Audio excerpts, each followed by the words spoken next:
오늘은 로마서 강의 9번째 시간으로 로마서 8장 26절 말씀을 통하여 성령께서 우리를 위하여 기도로 돕고 계시기에 라는 제목으로 말씀을 전하며 오늘도 주시는 은혜를 풍성하게 함께 받고자 합니다. 로마서 8장 전체의 중심 주제는 믿음으로 어렵다함을 받은 그리스도인은 의롭다 함으로 선포된 그 구원이 중도에 결코 이를 수도 취소될 수도 없는 장차 나타날 몸의 속량인 부활까지, 즉 구원의 완성인 영화의 구원까지 완전하게 누린다는 바로 구원의 절대적 확실성을 나타내주는 것이라 말씀드렸습니다. 이 사실에 대해서는 우리가 8장에 들어서면서 1절을 강의할 때 이미 들어서 잘 알고 있는 내용입니다. 사도 바울은 우리의 궁극적인 완전한 구원에 대한 보증으로 우리에게 무엇을 주셨다라고 하셨습니까? 성령을 주셨다라고 하셨죠. 이 사실 믿으십니까? 네. 우리 가운데 거하시는 성령께서 우리에게 주시는 축복의 어뜸은 바로 그리스도인에게는 이미 구원이 주어졌음을, 그리고 현재 그 구원이 계속해서 진행되고 있음을 확신케 해줄 뿐 아니라 장차 완성되어 나타날 완전한 구원인 영화까지 확실하게 주어질 것을 확신케 해주는 것입니다. 우리는 이미 8장의 많은 말씀들을 보면서 이 사실을 잘 알고 있을 것입니다. 오늘 본문인 26절과 다음 주일에 볼 27절 말씀은 바로 이런 의미 속에서 주어진 말씀입니다. 그러므로 우리는 26절과 27절을 바울이 8장을 통해서 말하고자 하는 중심 주제의 문맥 속에서 먼저 볼 수 있어야 합니다. 18절 이후로 사도 바울이 초점을 두고 말하고 있는 것은 최종적인 구원인 몸의 속량이 일어나는 영화인 것을 우리는 잘 알고 있습니다. 그래서 바울은 피조물뿐 아니라 성령으로 보증을 받은 우리까지도 몸의 속량을, 즉 영화를 기다린다라고 했습니다. 그러면서 이어서 우리가 이 소망으로 구원을 얻었음에라며 우리가 이미 얻은 구원에는 장차 완성되어 나타날 영화까지 포함되어 있기에 우리가 그 영화를 소망하며 기다린다라고 하였던 것입니다. 그러면서 우리가 그것을 기다린다면 참음으로 인내로 기다려야 한다라고 했습니다. 그러면서 이어지는 내용이 26절로 30절 말씀입니다. 이 내용은 현재의 고난 가운데서도 참음으로 끝까지 기다릴 수 있는 근거가 무엇인지를 말해주고 있는 내용입니다. 오늘 거기에 첫 번째 말씀이 26절 말씀입니다. 26절을 다시 함께 보겠습니다. 이와 같이 성령도 우리의 연약함을 도우시나니. 여기 접속사가 빠져가 있습니다. 왜냐하면, 왜 우리의 연약함을 도우시냐 하면 이 말입니다. 왜냐하면 우리는 마땅히 기도할 바를 알지 못하나, 즉 알지 못하기 때문에 이 말입니다. 그러면서 오직이라는 것은 강조의 표현입니다. 이 헬라어나 알라라는 이 접속사는 벗이라는 의미를 갖고 있습니다. 그러나 그 영어 버전에 보면 다 벗으로 되어 있습니다. 우리는 마땅히 기도할 바를 알지 못하지만 그러나 이 말입니다. 성령이 말할 수 없는 단식으로 우리를 위하여 친히 강구하시느니라. 아멘. 아멘. 이와 같이 우리도 우리의 연약함을 도우시나니, 이 의미는 여기서 이와 같이는 23절로 25절에서 말한 몸의 속량을 기다리는 이 소망이 고난과 탄식 가운데 있는 우리를 참음으로 지탱해 주듯이, 이런 의미로 한 말입니다. 그래서 이와 같이, 즉 이와 유사하게 성령도 우리의 연약함을 도우신다는 것입니다. 즉 구원의 소망이 우리를 돕는 것 같이 성령도 우리의 연약함을 그렇게 도우신다는 겁니다. 즉 성령께서도 끝까지 하나님의 자녀인 우리를 보호하여 온전하게 구원에 이르도록 역사하신다는 말씀입니다. 만일 하나님의 자녀들이 구원의 소망을 품고 참고 기다림이 우리의 지혜나 우리의 힘만으로 가능한 것이라면 굳이 성령이 우리를 도우실 이유가 있겠습니까? 도우실 필요가 있겠습니까? 없는 것이죠. 결코 없다는 것입니다. 왜 그럴까요? 하나님의 자녀이지만은 여전히 우리는 육신을 갖고 사는 연약한 자이기 때문에, 그래서 성령이 우리의 연약함을 도운다라고 한 것입니다. 이처럼 우리는 연약한 자라는 것이죠. 우리는 내 힘으로 모든 것을 이겨낼 수 있는 강한 자가 아니라는 겁니다. 내 지혜로 모든 것을 완전하게 해결해 나갈 수 있는 완전한 자가 아니라는 것입니다. 우리가 하나님의 자녀가 되었음에도 우리는 완전한 자가 아니라는 겁니다. 모든 문제를 우리 스스로 이겨낼 수 있는 강한 자가 아니라는 겁니다. 그러므로 하나님의 자녀인 우리는 고난을 피할 수 없는 현재에서 나타날 영광으로 가는 장래 이 여정에 하나님의 도움의 손길이, 은혜의 손길이 절대적으로 필요한 자임을 바울은 말해주고 있습니다. 그래서 성령은 하나님의 자녀이지만은 그런 우리가 여전히 연약하기 때문에 도우신다라고 하고 있다는 것입니다. 우리가 장차 우리에게 나타날 영화의 그날까지 이 세상에서 만나며 당하는 고난에 굴복하지 않고 참고 이기며 끝까지 소망을 붙들며 완주할 수 있는 것은 우리 안에 계시는 성령의 도우심 때문에 가능하다. 이것이 바울이 전하고자 하는 중심 메시지입니다. 우리 안에 계시는 성령의 도움 때문에 우리는 끝까지 이 고난 가운데서도 우리에게 장차 나타날 그 영광을 소망하며 완주할 수 있다는 겁니다. 이것이 본문 26절에서 사도 바울이 전하고자 하는 중심 메시지입니다.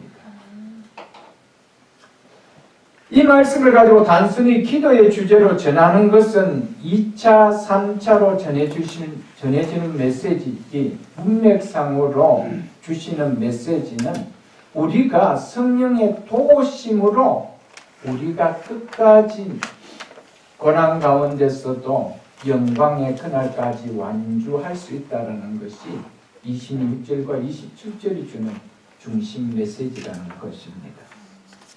이와 같이 성령도 우리의 연약함을 도우시나니, 여기서 연약함이라는 말은 약하고 힘이 없고 무능함을 말하죠. 이것은 물리적인 것만을 말하지 않고 영적인 것도 포함된 말입니다.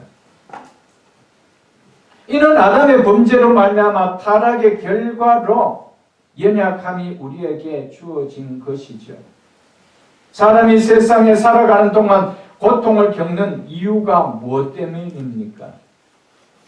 우리 속에 있는 연약함 때문이죠.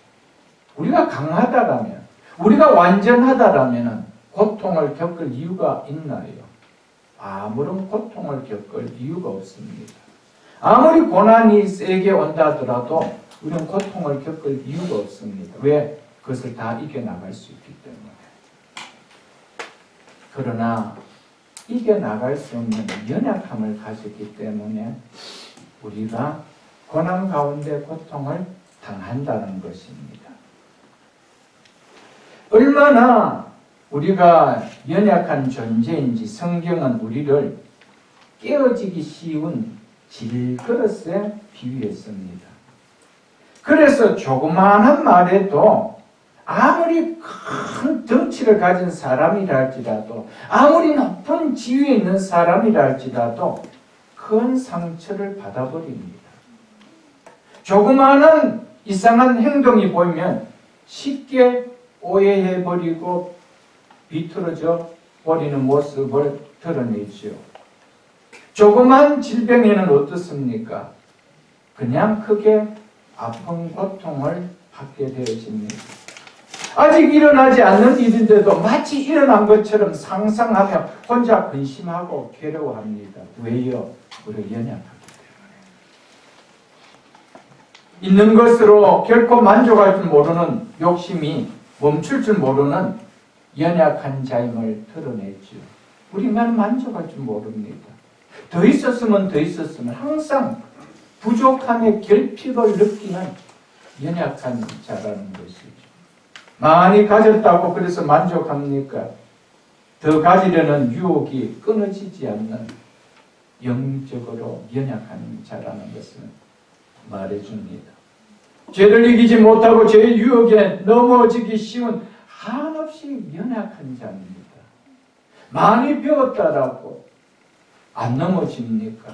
교양을 많이 쌓았다고 안 넘어집니까?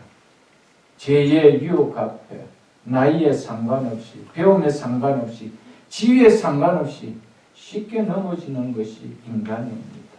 왜요? 연약하기 때문에. 이 사실을 믿으십니까, 여러분? 그래서 우리의 존재가 연약하기 때문에 이 연약함으로 때문에 살아가면서 많은 고통들을 겪습니다. 때로는 겪지 말아야 될 고통들을 상처를 내가 만들고 내가 겪을 때도 참 많지요, 여러분. 짓지 말아야 될 죄를 짓고 나서 당하는 고통들을 얼마나 많이 느낍니까, 여러분들? 왜요? 우리의 존재가 연약하기 때문이라는 것이. 그런 연약함을 내가 인정하지 않는다라면 성령은 우리를 도우지 못합니다. 우리가 이 사실에 대해서 나는 연약합니다. 이런 연약함의 문제 앞에서 고난을 겪지 않고 이겨내려면 성령의 절대적인 도움이 저는 필요하다라는 것을 우리는 고백해야 됩니다. 믿으십니까, 여러분? 그리스도인들에게는 이런 고난을 겪는 연약함이 없나요? 예수 그리스도를 믿고 거듭났다고 해서 우리에게는 이 연약함들이 싹 사라지고 없어졌나요? 아닙니다. 동일하게 있습니다. 사도 바울도 가지고 있었습니다. 우리도 동일하게 다 그 연약함들을 갖고 있습니다. 하나님의 자녀가 되었음에도 불구하고 이 연약함은 여전히 그대로 우리 안에 있습니다. 육신적으로만 아니다, 영적으로도 연약함을 가지고 있습니다. 주님 부르시는 그날까지 우리는 이 연약함을 안고 살아갑니다. 그대로 안고 주님 부르시는 그날까지 우리는 아는 채 살아가고 있다는 것이죠. 그렇기 때문에 부르시는 그날까지 성령의 도움 없이 우리가 그 영광에 나타날 영광 그 자리까지 완주할 수 있나요? 우리의 힘으로요? 절대 아닙니다. 우리를 도우신 성령이 계시기 때문에 우리가 완주할 수 있다. 성령의 도우심이 있기 때문에 장차 나타날 그 영광을 소망으로 붙들 수 있는 것이지, 그렇지 않으면 고난 가운데 그 소망은 그냥 함몰되어져 버리는 거예요. 성령이 도와주시기 때문에 고난 가운데 있지만은 그 소망을 바라보며 그 고난을 넉넉히 이긴다는 것이죠. 우리의 실력이 아니라는 겁니다. 믿으십니까? 여러분? 이것이 바울이 전하고자 하는 핵심의 내용입니다. 비록 우리가 구원을 받았고 우리의 구원이 절대적으로 확실함에도 완성되어질 구원의 자리까지는 아직이기에 우리는 아직 완전하지 못하여 여전히 연약함을 가진 채 살아가고 있습니다. 그럼에도 불구하고 이제는 우리에게 성령이 거하시기에 우리에게는 희망이요 소망이 있다라는 것이죠. 그래서 우리는 여전히 연약함을 가진 채로 살아가기 때문에 구원의 완성인 몸의 속량을 기다리며 속으로 탄식한다라고 말하고 있죠. 우리가 연약함이 없다라면 탄식이 나올 수 있나요? 여기가 너무 좋사옵니다. 그런데 우리가 고난과 고통의 자리가 들어가면 무슨 놈의 세상이 이래? 이런 탄식이 안 나오나요, 여러분? 이 세상을 단히 좀 벗고 싶다. 여러분, 우리가 아직 건강해서 그렇지요. 어느 한 부분에 고통이 가하는 질병이 생긴다라면 이 몸 빨리 안 벗고 싶을까요, 여러분들? 그 탄식이 안 나올까요? 나오지요. 그래서 우리의 연약함을 성령은 도와주시기 때문에 그 연약함이 우리의 약이 된다는 겁니다. 그래서 구원의 완성인 장차 나타날 영화인 부활을 기다리며 탄식한다라고 말하고 있는 것입니다. 하나님께서는 하나님의 자녀들이 이 땅에서 살아가는 동안에 연약함을 벗어버리게 해주지 아니하고 그대로 두십니다.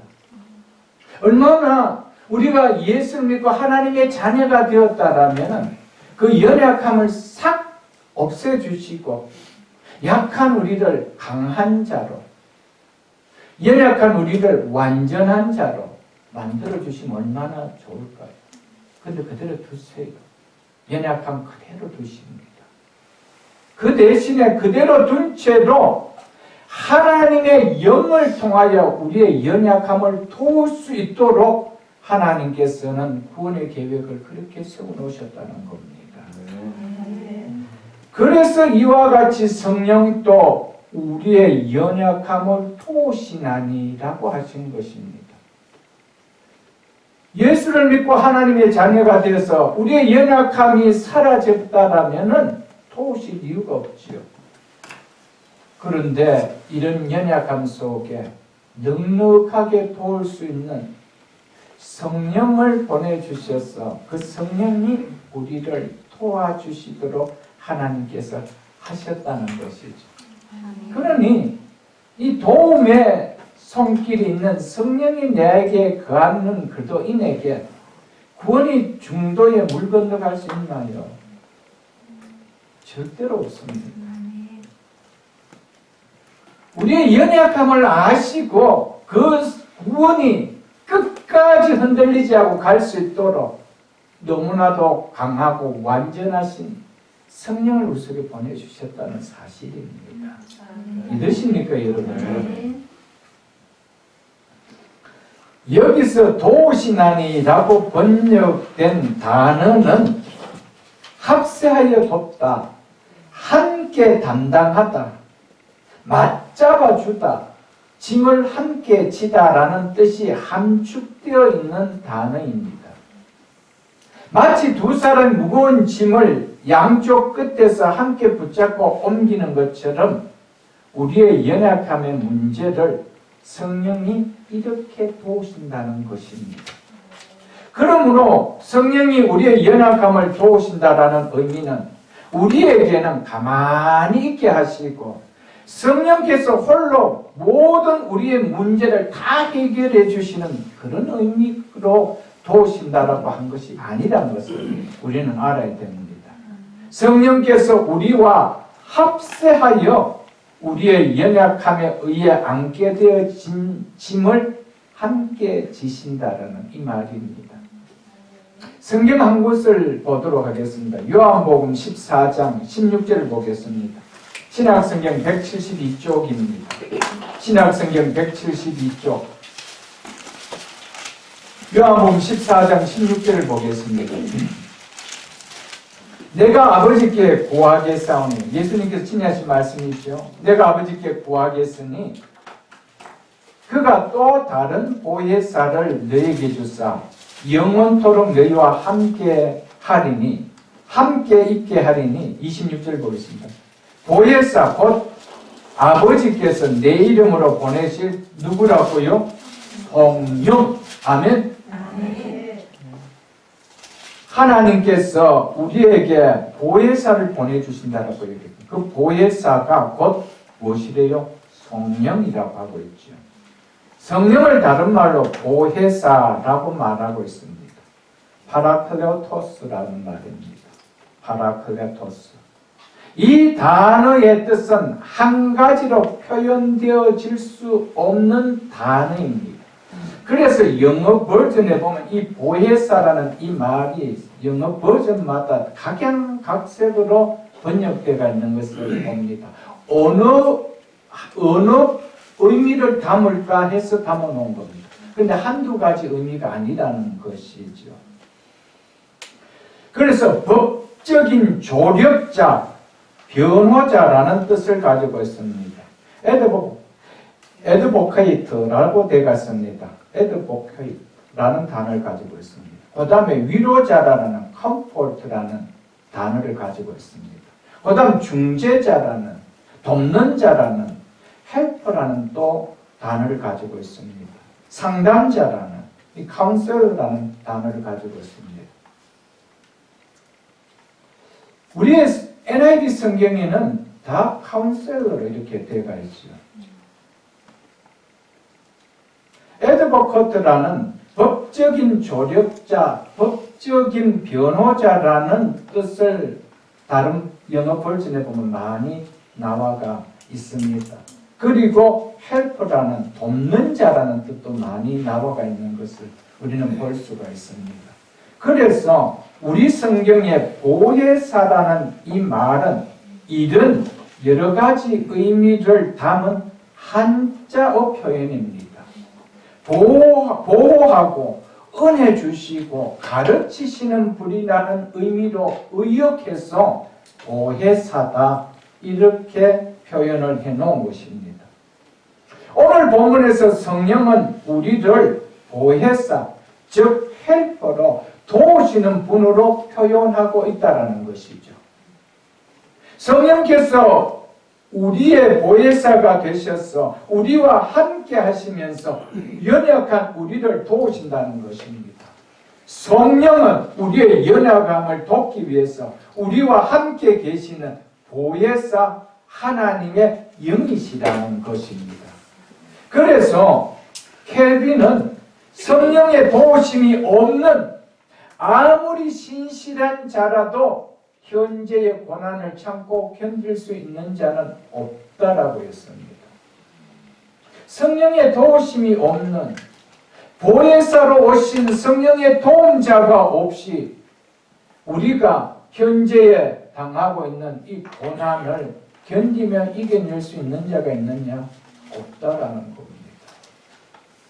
그러므로 성령은 우리에게 연약함으로 인해서 이 땅에서 겪게 되는 하나님의 자녀이기에 당하는, 또한 모든 환난과 고난을 견디며 이겨낼 수 있는 힘을 주심으로 우리를 도우신다는 것입니다. 그리고 연약함으로 고난당하고 있는 우리에게 위로와 진리를 베풀어 하나님의 자녀의 특권인 장차 나타날 영광의 소망을 바라보게 하심으로 고난을 견딜 수 있도록 그래서 이겨낼 수 있도록 도우신다는 것입니다. 성령은 이렇게 우리가 장찬할 영광에 이르는 날까지 함께 임마누엘이 되셔서 동행하시며 우리를 도와주시기 위하여 우리에게 오신 보혜사라는 사실입니다. 그래서 예수님께서 내가 지금까지 너희의 보혜사로 있었다. 너희의 도움자가 있었다. 너희의 조력자로서 내가 있었다. 그런데 내가 가면 다른 보혜사를 보내주시겠다. 라고 하셨던 것이었습니다. 그 보혜사가 바로 성령님이라는 것이죠. 이와 같이 성령도 우리의 연약함을 도우시나니, 왜냐하면 우리는 마땅히 기도할 바를 알지 못하기 때문에. 그러나 성령이 말할 수 없는 탄식으로 우리를 위하여 친히 간구하시느니라.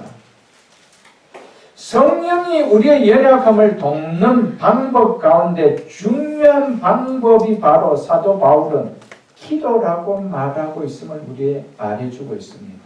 무엇으로 돕는다라고요? 기도를 통해서. 그래서 성령이 우리를 위하여 친히 간구하십니다. 라며 이렇게 기도로 돕는다라고 말해 주고 있습니다. 성령께서 특별히 기도로 도우신다라고 하는 것은 하나님의 자녀에게 기도가 너무 중요하기 때문입니다. 기도가 힘을 잃으면 그리스도인의 삶에는 근본이 약해져 버립니다. 성령이 친히 우리를 간구하고 계신다는 것은 우리는 가만히 있는데 성령이 친히 기도로 해서 도와준다는 말이 아닙니다. 함께 도운다는 말입니다. 그래서 성령은 우리의 기도를 도와주는 거예요. 기도를 도우시는 겁니다. 왜요? 기도가 하나님의 자녀에게는 너무나도 중요하기 때문입니다. 성도에게서 기도의 힘을 잃어버린다는 것은 곧 그리스도인의 삶의 근본 자체가 힘을 잃어버리기 때문입니다. 여러분, 기도의 힘을 잃어버린 자에게서 그리스도인의 삶의 능력이라는 것을 볼 수가 있을까요? 없습니다. 여러분, 하나님의 나라는 말에 있지 않고 능력이 있는데, 여러분, 기도가 없는 하나님의 백성에게서 능력이라는 것이 있을 수 있을까요, 여러분들? 조그마한 문제 앞에서도 여지없이 넘어지고 쓰러지는 것이 우리입니다. 목사라도 할 수 없습니다. 교회 중직자라도 할 수 없습니다. 20년, 30년 예수 믿어도 할 수 없습니다. 무엇이 힘을 잃으면 기도의 힘을 잃어버린다. 그래서 무엇을 도와주신다라고요? 기도하고 있는 기도를 친히 도와주신대요. 그래서 도와준다는 말이 홀로 도운다는 말이 아니고 함께 도운다 이 말입니다.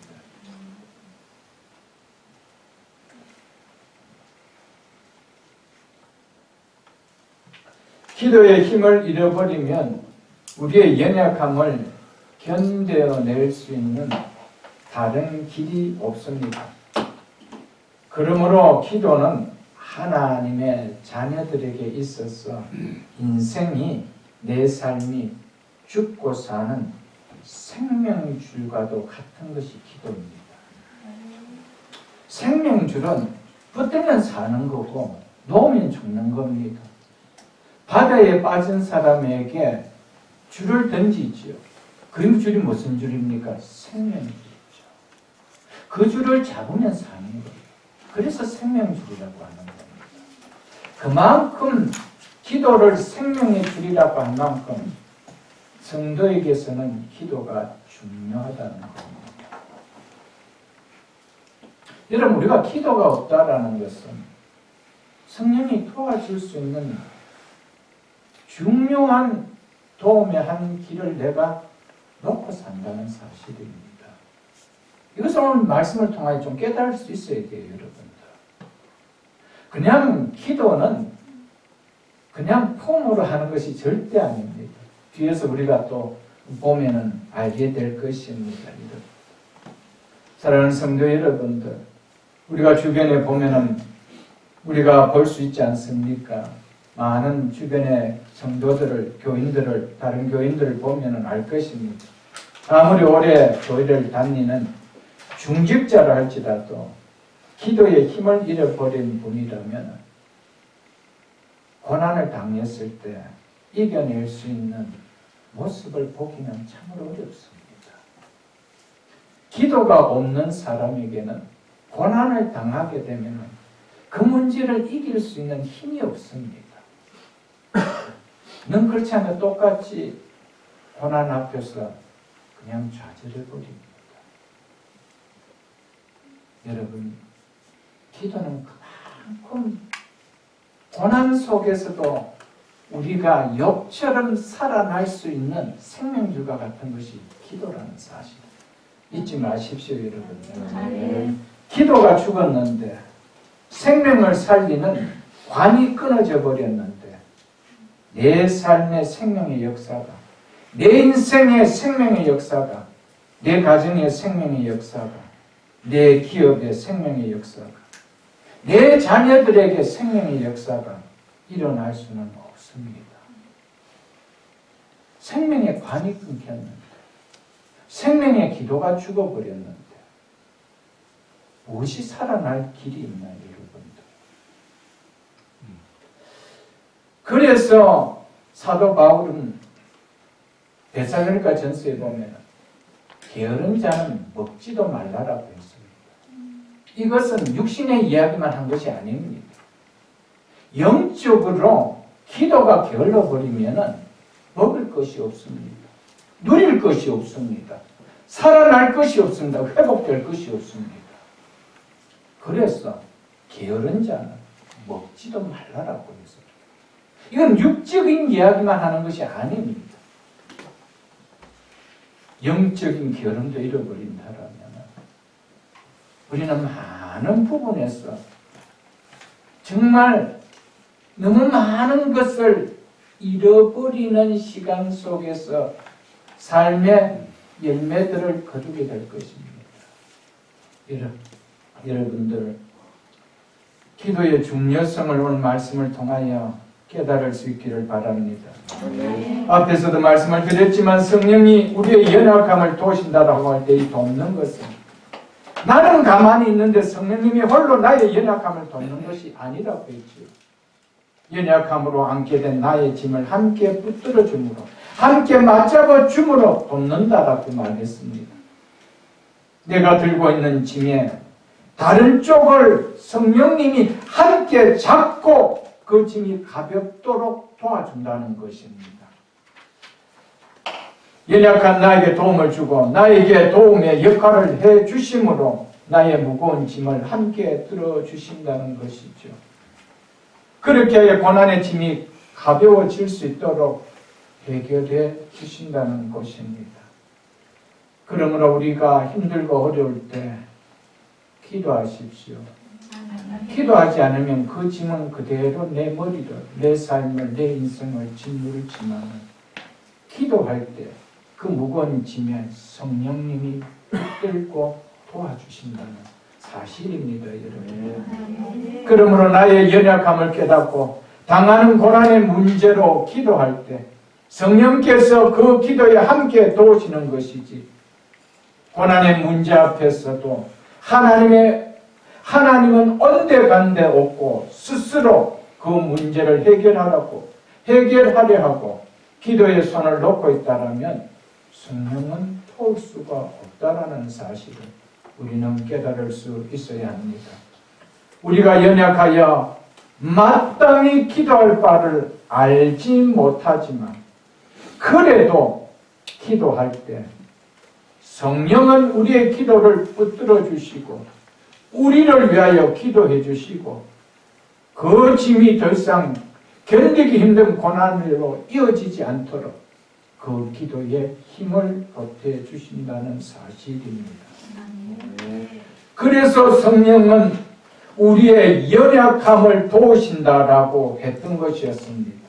그래서 27절 중간절에 보면은 이는 성령이 하나님의 뜻대로 성도를 위하여 강구하심이라고 하였던 것이었습니다. 성령은 기도로 우리의 연약함을 도우기 때문에 그래서 기도는 생명줄과 같다라는 사실입니다. 사랑하는 성도 여러분, 조금이라도 호흡이 있어야 산소 호흡기를 뽑을 때 살 수 있는 것이지 이미 호흡이 멈춰졌는데 산소 호흡기만 갖다 댄다고 해서 그 생명이 살아날 수 있나요? 내가 내 기도의 손이 이미 끊어져 버렸는데 내 기도가 죽어버린 상태에 있는데 성령이 어떻게 내 문제를 살려줄 수 있나요? 여러분, 이것은 산소호흡기가 똑같은 이치입니다. 여러분들, 사랑하는 성도 여러분들, 우리는 하나님 앞에 기도가 살아있는 연약하지만 마땅히 구할 바를 알지 못하고 기도하지만 그 기도가 있을 때 하나님은 우리를 도와주십니다. 아멘. 우리의 모든 문제를 살려주십니다. 그런데 기도 자체가 없다라는 것입니다. 이미 호흡이 끊겼는데 산소호흡기를 아무리 대량의 사이즈의 산소호흡통을 갖다 놓는다고 해도 살릴 방법이 없는 거예요, 여러분. 그래서 성령은 우리를 도와준다고 할 때 함께 도와준다라는 의미로 하셨다는 사실입니다. 많은 분들이 이런 생각을 하십니다. 하나님은 모든 것을 하실 수 있는 전능하신 분이시고 또 우리가 구하기 전에 필요한 것이 무엇인지 다 아시는 전지하신 분이신데 왜 구태여 우리를 힘들게 기도하라고 하나? 참 하나님도 힘줄 것다. 다 아시고 계시고 모든 것이 홀로 감당할 만큼 능력이 있는 전능하신 분이고 우리가 구하기 전에 무엇을 구해야 될지 그 필요를 다 알고 계시는 분인데 왜 우리 보고 기도하라 하지? 이런 생각을 많이 하는 것을 볼 수가 있습니다. 이것은 마치 세 끼만 먹고 살면 필요한 영양분이 우리 몸속에 들어가 건강을 유지할 텐데 왜 그때요? 적절한 운동을 하라고 할까? 먹고 사느라 노동하는 것도 힘든데 왜 운동하라 할까? 라는 것에 비유한다면 조금 이해가 되어지겠습니까, 여러분들? 여러분, 적절한 운동하지 않고 먹는 것으로만 건강해질 수 있도록 하나님은 우리의 구조를 그렇게 만들어 놓지 않았다는 겁니다. 그 말은 하나님은 우리가 기도하지 아니하고 하나님께서 홀로 모든 것을 주관하게 하도록 하나님 그렇게 역사에 가지 않도록 계획을 세워놓으셨다 이 말입니다. 하나님께서는 우리가 운동하지 않고도 얼마든지 건강하게 지낼 수 있게 하실 수 있는 능력이 하나님입니다. 그러나 하나님은 우리 몸의 체질이 그렇게 해야 건강하도록 결정해 놓으셨습니다. 이 결정을 우리 인간이 피해갈 수 있나요?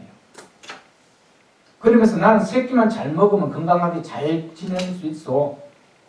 라고 하면서 운동을 깊이 한다면 정말 건강하게 잘 끝까지 몸을 유지해 갈 수 있을까요, 여러분? 온갖 몸에 받지 말아야 될 혈압, 당뇨, 콜레스테롤 이런 몸을 그냥 안고 사는 거 아닐까요, 여러분?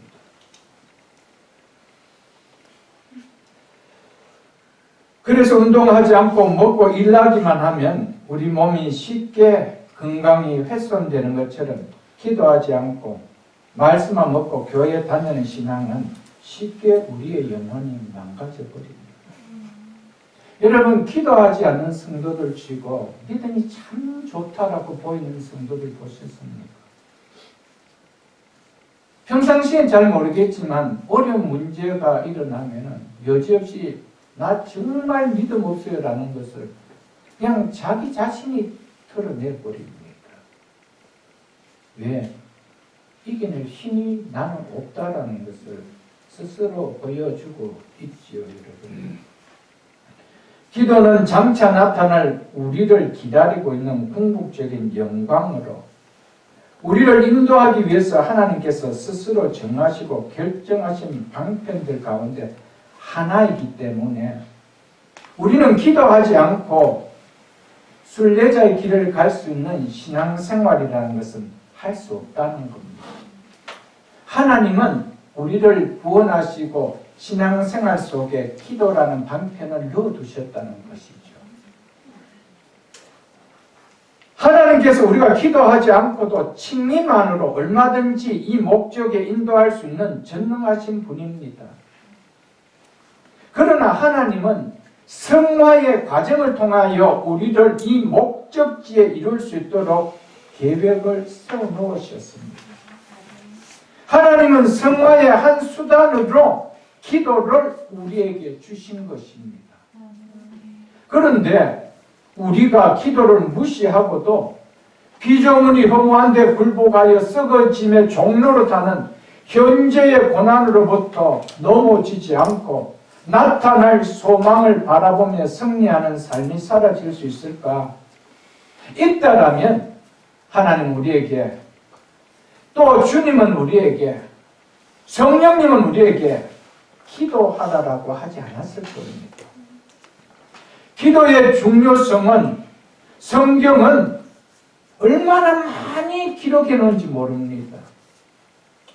기도가 필요가 없다라면 하나님께서 우리를 칭의해 주시고 어렵게 해주시고 그래 내가 알아서 다 해븐까지 가게 해줄게 아무렇게나 살아라 라고 구원의 계획을 세워놨다라면 그렇게 해서도 되는데 반드시 성화의 과정을 거쳐서 영화에 이르도록 구원의 계획을 세워놓으셨기 때문에 그래서 이 고난의 문제 앞에서 쓰러지고 넘어지는 우리의 믿음을 잃어버리지 않도록 기도의 방편을 주셨다는 사실입니다. 믿으십니까, 여러분? 네. 그렇기 때문에 성도가 되었어, 하나님의 자녀가 되었어, 하늘 소망을 소망하고 살아가고 있다라면 기도하지 않는다는 것은 사단이 건드리기 너무 좋은 밥입니다. 삼킬 자를 두루 삼킬 필요도 없습니다. 건드리면 넘어집니다. 조그마한 고난이 오면은 그냥 고난 앞에 내 믿음 없음을 여실히 털어내버립니다. 그래서 믿음의 근력을 세우기 위하여 우리를 기도하라는 거예요. 그 기도할 때 성령님은 우리를 도와주신대요. 그러니까 기도하는 자가 연약한 믿음을 가질 수 있으며 고난 앞에 허물어지며 장차 나타날 영광을 포기해버리는 넓은 길로 가는 신앙의 삶이 사라질 수 있을 거예요. 그래서 기도는 생명주가 같다는 겁니다. 너무나 중요하다는 사실이죠, 여러분. 우리가 농사를 짓지 않아도 하나님은 비를 주시고 햇빛을 주시고 또 식물에 씨를 맺게 하시기 때문에 얼마든지 우리에게 먹을 것을 이 땅에 거둘 수 있도록 은혜를 입혀주실 수 있는 전능하신 하나님이십니다. 그럼에도 하나님은 우리를 보고 밭을 갈고 씨를 뿌리고 물을 주고 농사를 지어 추수하도록 세워놓으셨다는 겁니다. 하나님께서는 우리가 먹을 수 있는 식물들이 우리의 손길이라는 2차적인 요인들을 통하여 산출할 수 있도록 질서를 만들어 놓으셨다는 겁니다. 즉 하나님께서는 목적뿐만 아니라 그 목적에 이르는 수단까지도 친히 정해 놓으셨다는 것이죠. 하나님은 당신이 정해 놓으신 방편을 무시하지 않으시고 그 방편을 통하여 오늘 또 일하고 계신다는 겁니다.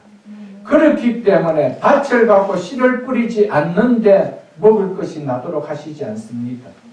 얼마든지 할 수 있는 분임에도 불구하고 하시지 않는다는 사실입니다.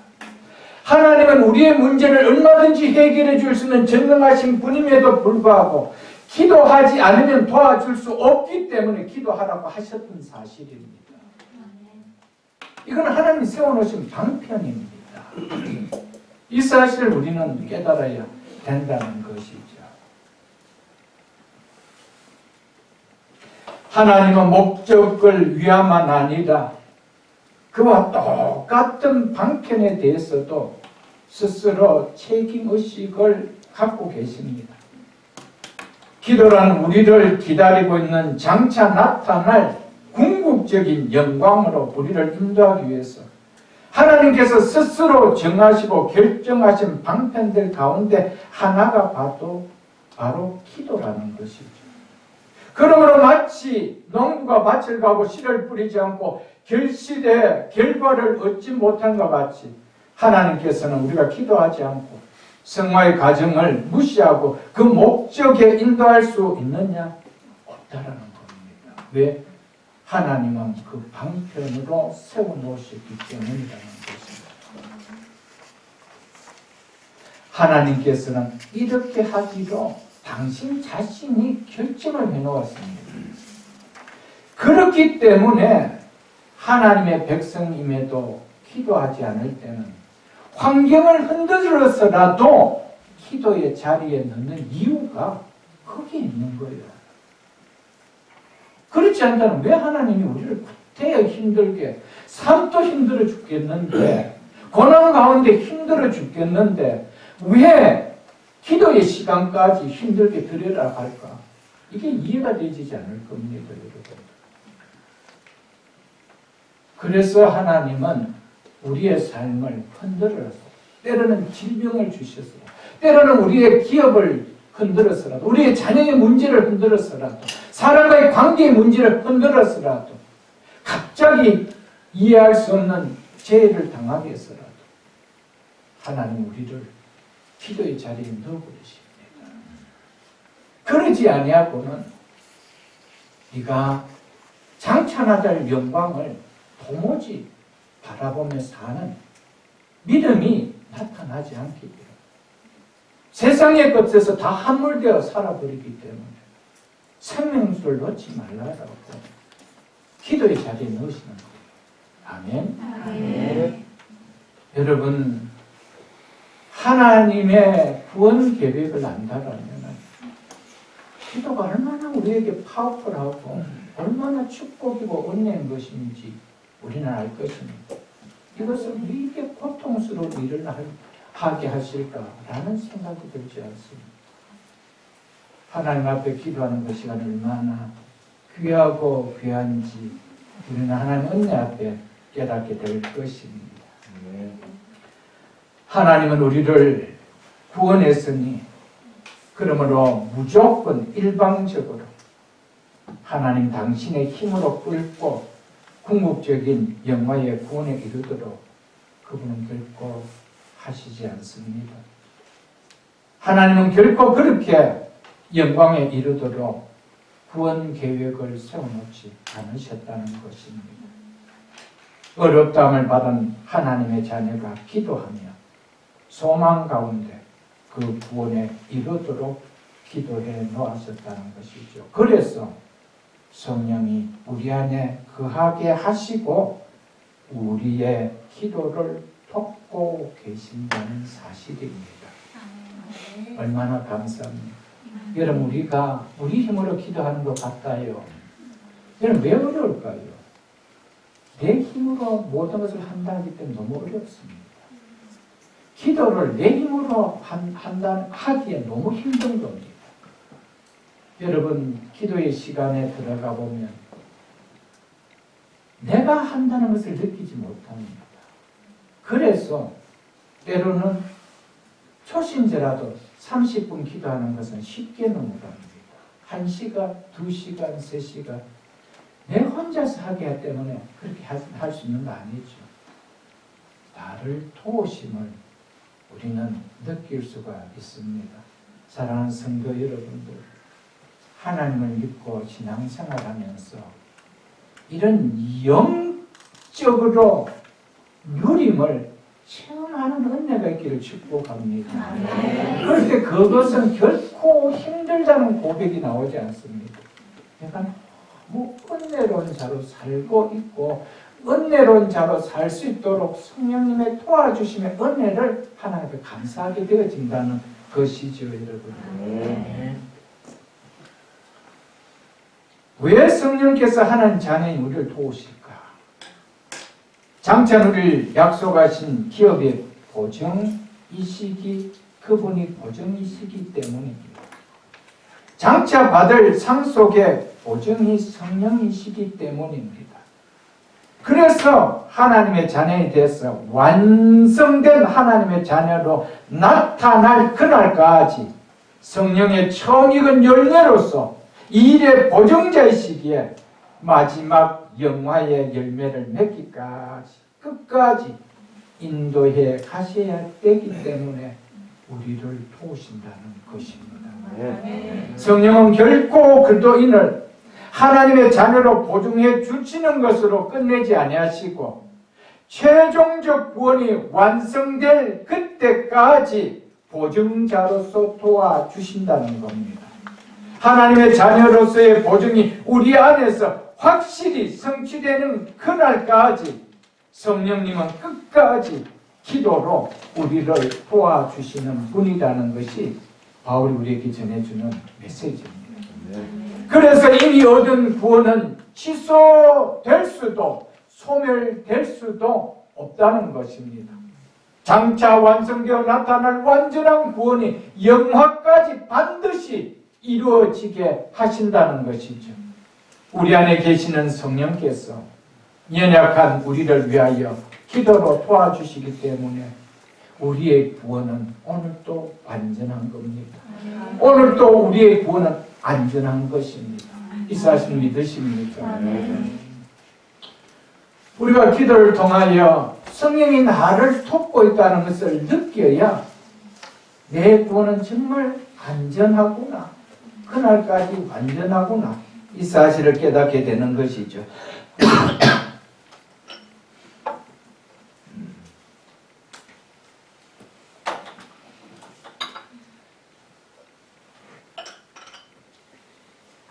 이와 같이 성령도 우리의 연약함을 도우시나니, 왜냐하면 우리는 마땅히 기도할 바를 알지 못하기 때문이다. 바울은 우리는 연약하기 때문에 우리는 자신이 마땅히 기도해야 하는 것들을 충분하게 알지 못하고 있다라고 말하고 있습니다. 이유는 우리의 연약함 때문이라고 말하고 있습니다. 특별히 우리가 마땅히 기도할 바를 모른다는 사실을 통하여 바울은 우리가 얼마나 연약한지를 분명하게 말해주고 있습니다.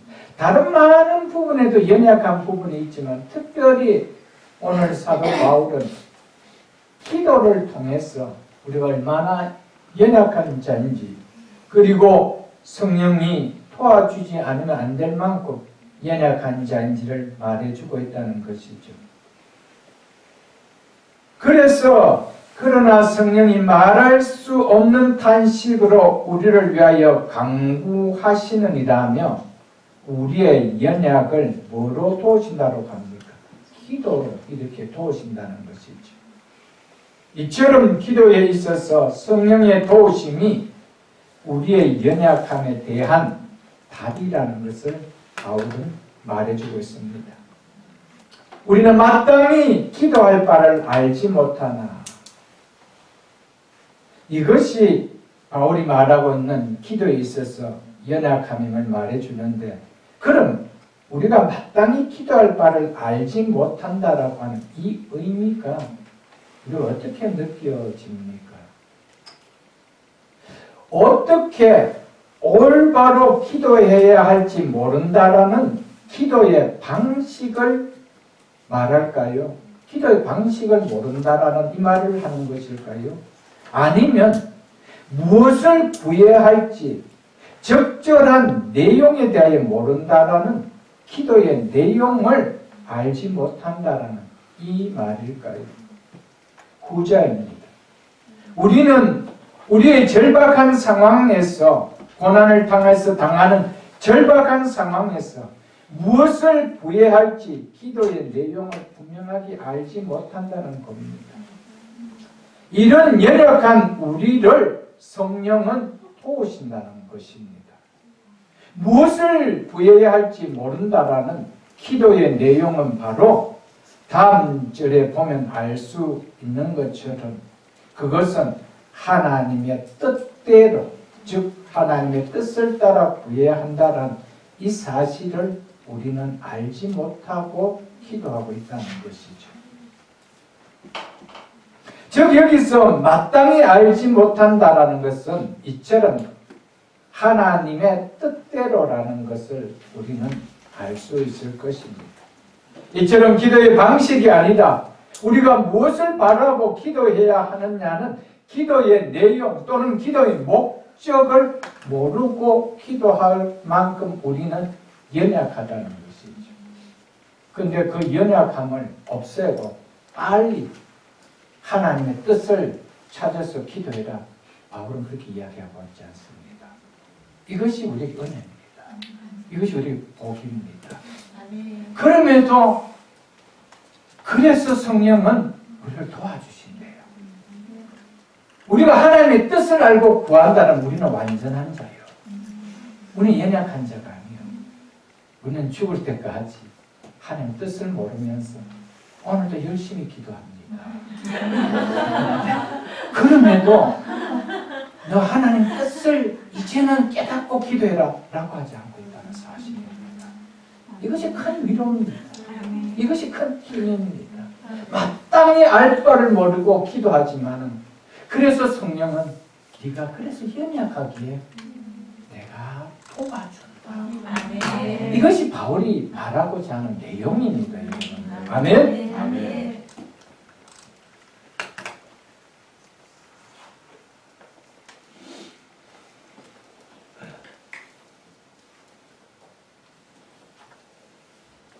우리는 마땅히 기도할 바를 알지 못할 때가 대다수입니다.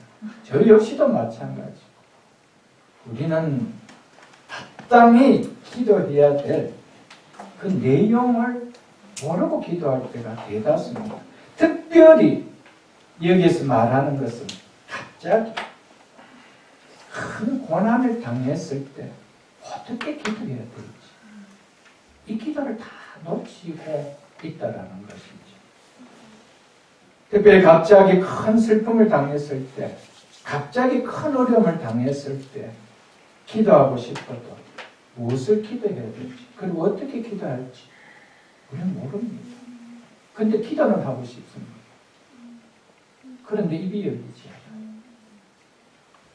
무슨 내용으로 하나님 앞에 이 상황을 기도해야 될지, 어떻게 구해야 될지 알지 못할 때가 대부분입니다. 하나님께 내 마음을 쏟고 싶으나 언어로 표현되어 기도할 수 없을 때가 있습니다. 어떤 언어를 사용해서 하나님께 기도해야 될지 너무 큰 슬픔을 당하고 너무 큰 위기를 당하고 너무 어려움을 당할 때 그건 모릅니다. 이처럼 내 자신이 너무 연약하다고 느껴질 그때에 특별히 성령께서는 친히 말할 수 없는 탄식으로 우리를 위하여 강구해 주신다는 것이죠. 우리의 기도를 도와주신다는 겁니다. 이게 얼마나 은혜고 힘인지 우리는 모를 것입니다. 우리에게 고민이 있다라면 우리가 하나님의 뜻을 따라 어떻게 기도해야 될지 잘 모른다는 겁니다. 이것은 일반적인 기도의 문제가 아니다. 조금 전에 말씀드린 것 같이 내 힘으로 어찌할 줄 모르는 특별한 상황 가운데 놓였을 때 어떻게 기도해야 될지, 무엇을 기도해야 될지 기도할 바를 모른다는 것이죠. 우리가 시련과 환난과 고통을 당할 때 우리는 기도로 하나님께 나아가야 한다라는 것 자체는 알고 있습니다. 그러나 문제는 하나님의 뜻을 따라 구하는 합당한 기도를 해야 할 바를 정확하게 모르고 있다는 것이 우리의 연약함이죠. 이것이 이런 상황 속에서 기도에 우리의 연약함이다라고 바울은 말하고 있습니다. 우리는 큰 아픔과 고통을 당할 때 그 상황을 이해하지 못하며 무엇이 나에게 최선의 것인지 알지 못합니다. 나에게 무엇이 옳은 것인지 알지 못하며 그래서 내가 무엇을 구하는 것이 옳은 구함인지조차도 모를 때가 있습니다. 한 예를 보겠습니다. 고린도후서 12장을 보겠습니다. 299쪽입니다. 신약성경 고린도후서 12장 7절로 10절 말씀을 보겠습니다. 사도 바울의 고백입니다. 여러 계시를 받은 것이 지극히 크므로 너무 자만하지 않게 하시려고 내 육체에 가지고 사단의 사자를 주셨으니 이는 나를 쳐서 너무 자만하지 않게 하려 하십니다. 이것이 내게서 떠나가게 하기 위하여 내가 3번 주께 간구하였더니 나에게 이르시기를 내 은혜가 네게 족하도다. 이는 내 능력이 약한 데서 온전하여 짐이라 하신지라. 그러므로 도리어 크게 기뻐함으로 나의 여러 약한 것들에 대하여 자랑하리니 이는 그리스도의 능력이 내게 머물게 하려 합니다. 그러므로 내가 그리스도를 위하여 약한 것들과 능력과 궁핍과 박해와 공고를 기뻐하노니 이는 내가 약할 그때에 강합니다. 이처럼 바울은 사도였지만 자신의 그 육체의 가시로 인해서 고통이 심히 괴로울 때 그것 때문에 걱정이 있었습니다. 그래서 바울은 이것 때문에 자신의 사역에 방해된다는 것을 알았기에 그래서 주님께 그것을 제거해달라고 3번이나 여기서 3번은 목숨 건 3번입니다. 간절한 기도의 3번입니다. 이 기도를 했습니다. 이것은 사도였지만은 매우 자연스러운 행동에서 나온 우리와 별반 다를 바가 없는 그분이 보여준 기도의 행위였습니다. 내 육체의 고통을 당하고 있는 가시를 좀 뽑아달라라, 빼내달라라. 그것이 육체의 어떤 질병인지는 모르지만 가시로 찌를 만큼 고통이 느껴졌던 그런 질병이었습니다. 자연적 그것이 치유되기를 기도하는 것 자연거 아니에요, 여러분. 그러나 바울은 이 기도를 더 하지 말라라는 주님으로부터 말씀을 듣게 됐지요. 이처럼 바울은 자신의 바람이 허락되지는 않았습니다. 이처럼 바울은 사도였지만은 주님이 말씀하신 같이 그 기도를 다 하지 말라라는 기도를 3번이나 그가 했던 것이었습니다. 사도였지만 그는 하나님의 뜻을 알지 못하고 가했다는 것이죠. 그렇다면 여러분과 저가 어려운 상황 속에서 하나님의 뜻에 합당한 기도를 구할 수 있을까요? 그럴 때는 너는 합당한 기도를 안 구하기 때문에 내가 모르겠다라고 하지 않죠. 하나님은 다른 은혜를 통하여 그 질병을 넉넉히 이겨나갈 수 있는 은혜를 바울에게 주셨다라고 하면 우리는 볼 수가 있습니다. 하나님의 뜻을 깨닫고 구하지 못하는 기도는 하나님 원하신 뜻을 충분히 인식하고 하는 이런 기도는 우리가 죽을 때까지도 여러분과 저는 극복할 수 없습니다. 끝까지 우리는 어려운 어떤 상황 속에 오면은 하나님의 뜻에 합당한 기도를 우리는 할 수가 없습니다. 이것을 극복해 나갈 수 있는 그런 존재가 우리가 아니라는 겁니다. 그래서 너희는 지금부터 이것이 하나님의 뜻이기 때문에 이렇게 기도하라고 바울은 이야기하지 않습니다. 성령이 친히 하나님의 뜻대로 강구하며 도와줄 거라. 이렇게 이야기하고 있습니다. 우리의 연약함은 그대로 인정해 버리십니다. 이게 얼마나 위로예요. 그렇기 때문에 하나님 뜻대로 구하지 않는 것은 죄가 아닙니다. 이것을 내가 죄로 여기면 안 됩니다. 이게 참 잘못되었구나. 그럴 필요도 없습니다, 여러분. 왜냐하면 그것은 우리의 유한성과 불완전성인 내 또한 연약함 때문이라는 사실입니다. 그러나 기도 가운데 성령의 탄식을 들은 바울은 하나님의 뜻이 무엇인지 깨닫습니다. 그것은 자기의 약함을 통하여 할 수 있는 일이 자기의 강함을 통하여 할 수 있는 것보다 더 많은 것을 할 수 있다는 것을 깨닫죠. 이처럼 우리의 연약함 때문에 우리는 언제나 우리에게 더 유익한 것이 무엇인지를 알지 못합니다.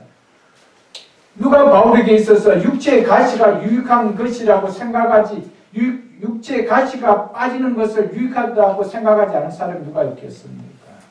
다 유익하다고 생각합니다. 그러나 주님은 그것이 바울에게 가시가 있는 채가 유익하다고 말하고 있다는 것입니다. 이것을 우리가 깨달을 수 있나요? 연약한 존재를 우리가 깨달을 수 있나요? 그래서 성령은 다음 시간에 우리가 보겠지만 이제 다음 시간에 25본문만 26절과 27절을 제가 함께 말씀을 전해드릴 겁니다. 여러분, 성령의 탄식의 그 소리 때문에 깨닫게 되지는 거예요. 깨닫게 되지는 거예요. 그렇지 않으면 우리는 끝까지 하나님 뜻을 찾지 못하고 내 고집으로 내 뜻으로 직행해 나가는 기도를 멈추지 않을 때가 있게 된다는 것이죠. 물론 우리의 연약함은 도우시지만 성령이 도우시기 때문에 내가 느껴지는 느낌이 온다는 것이죠, 여러분. 빌립보서 1장도 한번 보겠습니다. 310쪽입니다. 319쪽. 빌립보서 1장 21절로 26절 보겠습니다. 이는 내게 사는 것이 그렇더니 죽는 것도 유익합니다. 그러나 만일 육신으로 사는 이것이 내 일에 열매질 때 무엇을 택해야 하지 나는 알지 못하노라. 내가 그 둘 사이에 끼었으니 차라리 세상을 떠나서 그도와 함께 있는 것이 훨씬 더 좋은 일이다. 그렇게 하고 싶으나 내가 육신으로 있는 것이 너희를 위하여 더 유익하리다. 이처럼 바울은 육신의 죽음을 이제 맡아서 주님께 가서 함께 있는 것하고 이 죽음을 맞아서 주님께 함께 있는 것하고 육신이 살아서 복음 전하는 것 중에 어느 것이 하나님의 뜻을 따르는 기도인지 확신이 서지 않았다는 것이죠. 어느 것이 더 좋을지 모른대. 그래서 25절 보겠습니다. 내가 살 것과 너희 믿음의 진보와 기쁨을 위하여 너희 무리와 함께 거할 이것을 확실히 아노니. 이제 뒤에 무엇이 깨달아졌습니까? 아, 내가 살았어. 이들과 함께 있는 것이 뭐하대요? 있는 것이 기쁨이 된다는 것이 이제 확실히 아노니라고 했다는 것이죠. 기도하다 보면은 어느 것이 하나님의 뜻인지 알게 된대요. 바울은 사실은 나는 이 육신의 몸을 죽음을 맞이해서 하나님께 가는 것이 낫다라고 했습니다. 훨씬 좋다고 했습니다. 그러고 싶으나 내가 육신으로 있는 것은 또 너에게 유익하지 않느냐. 그래서 이 사이에 갈등이 있었죠. 이제 그 다음에 결론은 자기 뜻이 하나님 나라에 먼저 가는 것보다 더 복음을 전하는 것이 낫다는 것이 깨달아졌다는 것이죠. 26절 보겠습니다. 내가 다시 너희와 같이 있으므로 그래도 예수 안에서 자랑이, 이 자랑이라는 이 단어는 기쁨이라는 뜻입니다. 기쁨, joy라는 뜻입니다. NIV 보면 그렇게 되어 있습니다. 영어 대부분 성경 다 joy로 되어 있습니다. 그래도 예수 안에 있는 너희 자랑이 나로 말미암아 풍성하게 하게 합니다. 왜 그렇습니까? 바울이 감옥에서 풀려나면 바울을 통하여 그리스도 안에 있는 구원의 풍성함을 빌립보 교회에 있는 성도들이 볼 수 있기 때문에 그렇다는 것이죠. 그래서 이것이 훨씬 더 낫다는 것을 확실하게 이제 알았다는 것이죠. 우리의 기도가 처음부터 무엇이 분명하게 하는 뜻인지 모르고 기도하지만 이는 우리를 성령은 도와주시는 거예요. 도와주신다는 겁니다.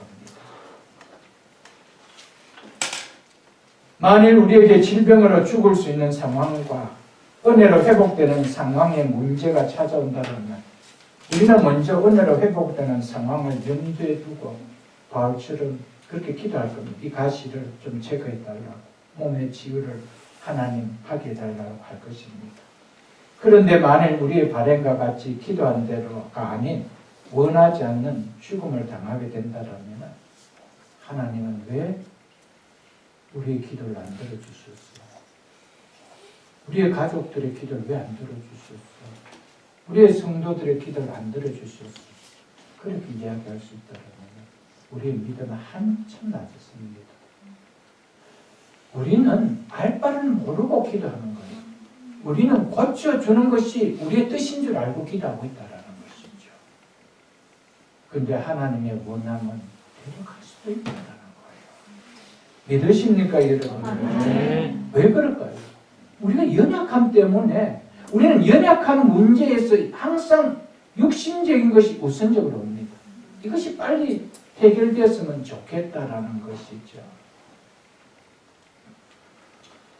그래서 다음 시간에 다음에도 이제 보겠지만 28절에 보면 뭐라고 이야기해요? 우리가 알거니와 하나님을 사랑하는데 그 뜻대로 부르심을 입은 자들에게는 모든 것이 시위를 해주시든 하나님이 데려가시든 모든 것이 뭐라는 거예요? 합력하여 선을 이룬다는 거예요. 아멘? 아멘. 이게 하나님이 우리를 향해서 하시는 일입니다.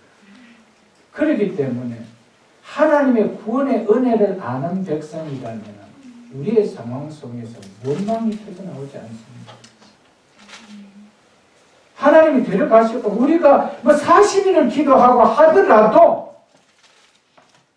성령은 하나님의 뜻대로 기도해 줍니다. 우리의 뜻은 곧대로 뭡니까? 낫게 해주세요, 낫게 해주지 않는데 하나님은 우리의 연약함을 붙들고 하나님 데려가실 수 있다면 데려가셔야 됩니다. 그것이 하나님의 뜻이라면 데려가셔야 되죠. 여러분, 이게 신앙입니다. 믿으십니까, 여러분? 결국은 소원을 이루십니다. 하나님은 우리를 버리는 것이 아니고 결국 여기에서는 영화로운 소원인 장차 나타날 영광을 이루는 겁니다. 영화를 이루는 겁니다. 우리는 이것을 다 이룹니다. 우리를 살려두셨던, 우리를 데려가셨던 하나님은 우리를 버리지 아니하시고 그것이 소원을 이루게 하시는 것이라고 말씀하고 있다는 겁니다. 그렇기 때문에 우리는 기도하면서 항상 내가 참 연약하다는 것을 인정할 수 있어요. 내 기도가 답이다. 내 기도가 정답이다. 이렇게 우기지 말라라는 거예요. 나는 연약하다. 그래서 성령은 나를 도와주고 계십니다. 여러분, 성령이 여기까지 우리를 도와주지 않았다면 우리가 여기까지 올 수 있었을까요? 우리의 믿음이 여기까지 설 수 없었습니다. 여러분.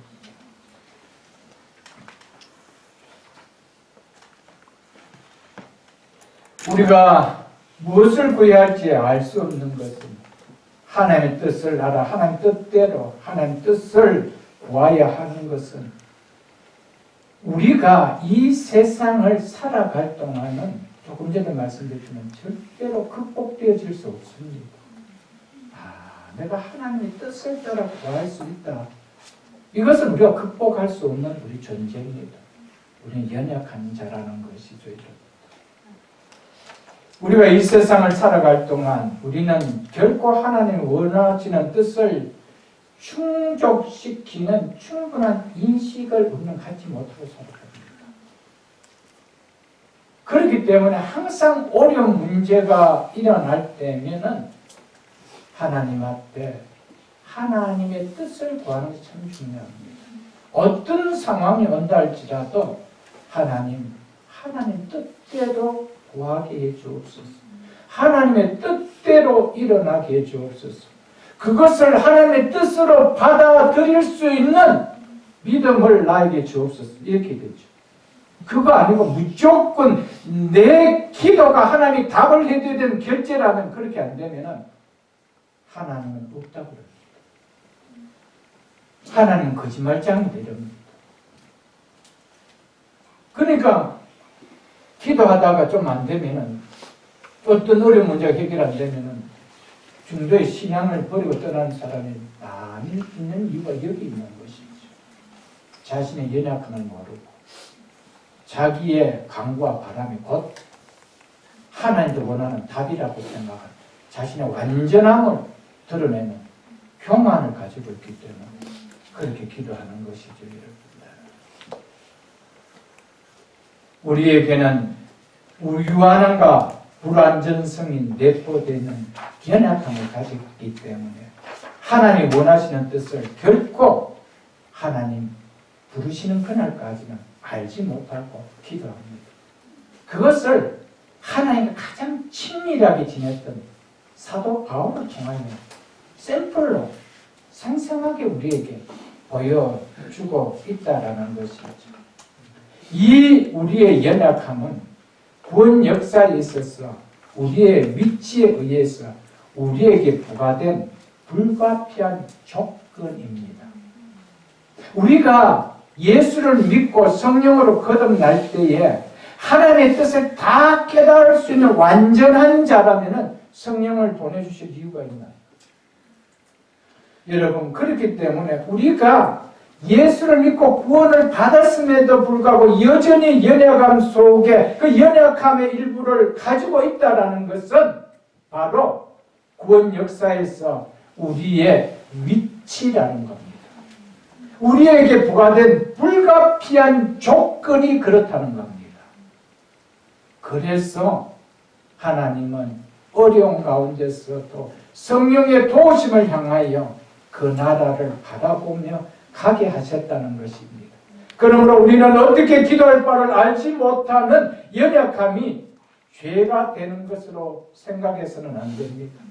우리는 이 연약함을 바르게 이해한다라면 그 연약함은 우리가 결국 우리의 궁극적인 구원이 확정되어 있다는 사실을 더욱 증거해 주고 있다는 것을 우리는 깨닫게 되어집니다. 이 연약함 때문에 나의 구원은 너무나 확실하구나. 그래서 내 속에 성령님을 두셨구나. 라는 것이 구원의 확실한 보증이 더 와 닿는다는 것이죠.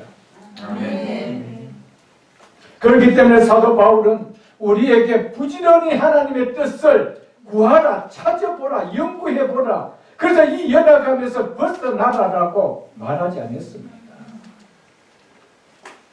대신에 바울은 우리 안에 계신 성령이 친히 중보 기도로 우리의 연약함을 극복해 준다라고 말해 주고 있음을 우리는 깨달아야 됩니다. 이처럼 우리의 연약함에도 불구하고 이런 우리를 위하여 성령께서 기도해 주시기 때문에 우리의 소망이 결코 고난 가운데서도 좌절되지 않는다는 겁니다. 우리의 약속된 최종적인 구원이 좌절되지 않고 반드시 이루어진다는 것입니다. 왜? 성령이 나와 함께 해주시기 때문에. 그 영화의 구원의 결과인 그 영화의 보증자로서 성령이 나와 함께 끝까지 나의 연약함 속에서도 기도로 도와주고 있기 때문이라는 것이죠. 말씀 맺겠습니다. 성령께서 우리를 위하여 기도로 돕고 계시기라는 제목으로 말씀드렸습니다. 우리는 우리가 홀로 기도한다고 생각하지 마십시오.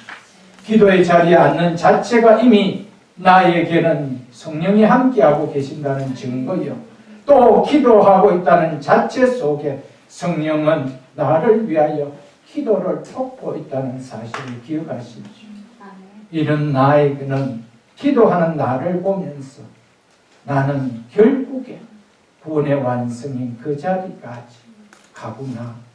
그런 기도하게 해준 성령 앞에 감사하면서 우리의 남은 인생 속에 연약함을 덮는 성령의 도우심을 기다리는 기도의 사람들이 다 될 수 있기를 주의 이름으로 축복합니다. 주신